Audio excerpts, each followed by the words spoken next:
Hello friends, welcome back to my channel. Friends, आज video आम 36 size simple blouse cutting करवा।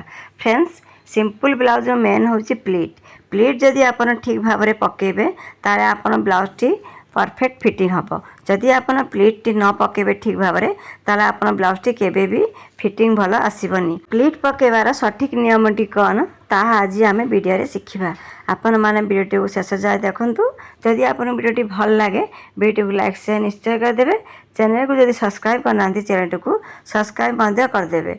आज मु केवल फ्रंट पार्टर कटिंग आपण मान साथी शेयर करी। चलतु देरी नक आज वीडियो स्टार्ट करवा। मो ब्लाउज लेंथ हूँ 13.5 इंच।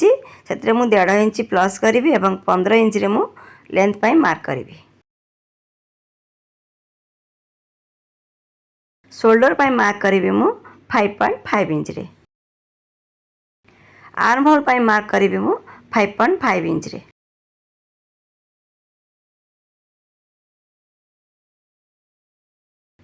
थर्टी 36 इंच चेस्ट तार चारि भाग भागे नेबी एवं 9 इंच रे मु चेस्ट पाई मार्क करी। 1.5 इंच नेबी सिलाई मार्जिन पाई।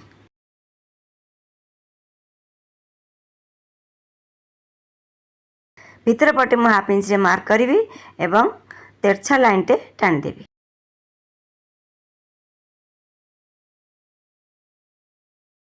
एक इंच रे आर्म होल सेप देबी। नेक चौड़ा नेबी 2.5 इंच। नेक रो लंबा नेबी 7 इंच।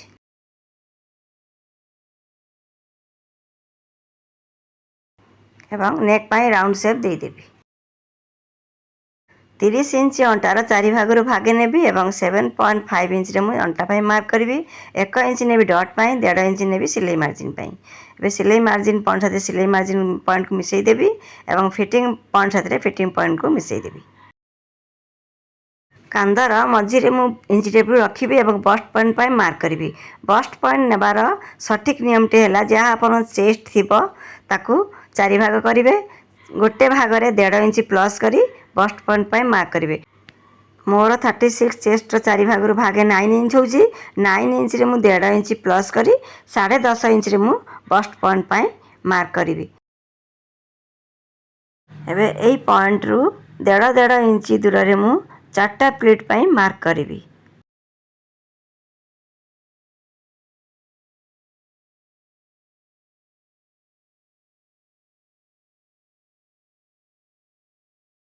एबे सबु पॉइंट गुरिक रे मु प्लीट पाई सीधा लाइन टाणी देबी। तळ पटे गोटे लाइन टाणी, बेक पटे गोटे लाइन टाणी एवं एपटे गोटे लाइन टाणी एवं आर्म होल पटे गोटे लाइन टाणी। तळ प्लीट पाई मु 1 इंच रे मार्क करी। एपटे हाफ इंच एपटे हाफ इंच।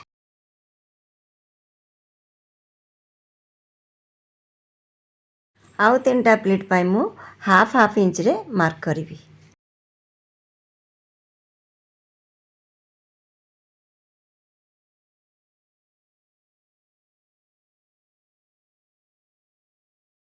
एबे आर्म होल पटे जो प्लीट अच्छी तापाई हाफ इंच प्लस आई हुक पट्टी पाई हाफ इंच टोटाल 1 इंच मु बढ़ेबी।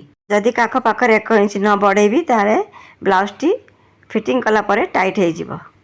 एबे मु ब्लाउज रो कटिंग कर देबी।